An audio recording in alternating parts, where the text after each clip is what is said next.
तथाकथित पत्रकार जो बंगाल से वीडियोस आते हैं उनके तथ्यों पर सवाल उठाते हैं। ये वीडियोस देखिए। लड़की को शादी देने के लिए जमीन बेच कर 17,000 रुपया रखा था इसमें। ये राजधर्म एक यूट्यूब चैनल है, उनकी रिपोर्टर है जो मुर्शिदाबाद पहुंची थी। घर के अंदर की मूर्ति है ये, चौक चौराहे की या फिर किसी बाहर के मंदिर की नहीं है। बंगाल में जो हिंसा होती है या यूं कहें कि सिर्फ हिंदुओं को देखकर टारगेट किया जाता है, उसके बाद रिपोर्टिंग करने के लिए आप देखिए कैसे जानबूझकर मूर्तियां तोड़ दी गई। मंदिर में देखिए किस तरीके से यहाँ पर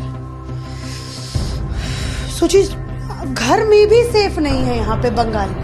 किस तरीके से मूर्तियों के घर के अंदर की मूर्ति है ये, चौक चौराहे की या फिर किसी बाहर के मंदिर की नहीं है। उनके जो पैसे बेटी की शादी के लिए जमा कर रखे थे उनको उठा ले गए। ये देखिए, इसके अंदर का सामान तो लेके गए होंगे। 10 बोरी का सोना था।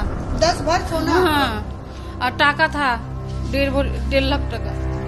1.5 लाख पैसे भी। जो लोग बोलते हैं ना बंगाल में कुछ नहीं हुआ है, देखिए क्या हुआ है। ये बोलता है कि कुछ नहीं हुआ है, कुछ नहीं। अरे आओ देख जाओ कैसा हुआ है हमारा दरसा। ममता बनर्जी जी जो बोलती हैं कि बंगाल में लॉ एंड ऑर्डर एकदम मस्त है, तो पुलिस फिर सिलेक्टिव केसेस में टाइम पर क्यों पहुंचती है, और जहां पर मामला सिर्फ हिंदुओं से जुड़ा होता है वहां पर टाइम से क्यों नहीं पहुंचती है। यहाँ से भागे थे बाबा।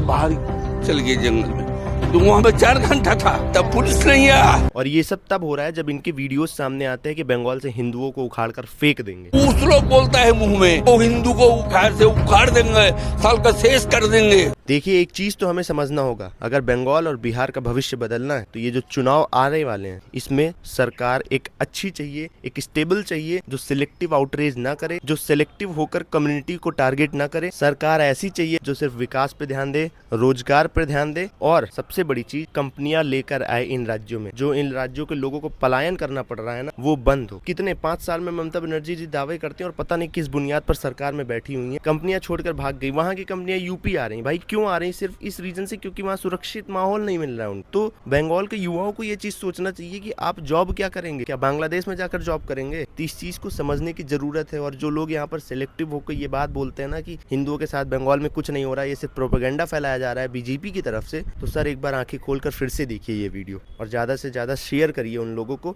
जहां तक ये वीडियो पहुंचना चाहिए, जिनको जरूरत है देखने की। क्योंकि ऐसे वीडियोज ही शायद इन जैसे लोगों के आंख खोल दे जो बैठकर यहाँ 4 दीवारी में एसी के अंदर बताते नहीं कुछ नहीं हुआ बंगाल में। ये सब तो पॉलिटिक्स का नतीजा है, पॉलिटिक्स का ही नतीजा है, लेकिन किसकी पॉलिटिक्स का नतीजा है ये समझने की जरूरत है।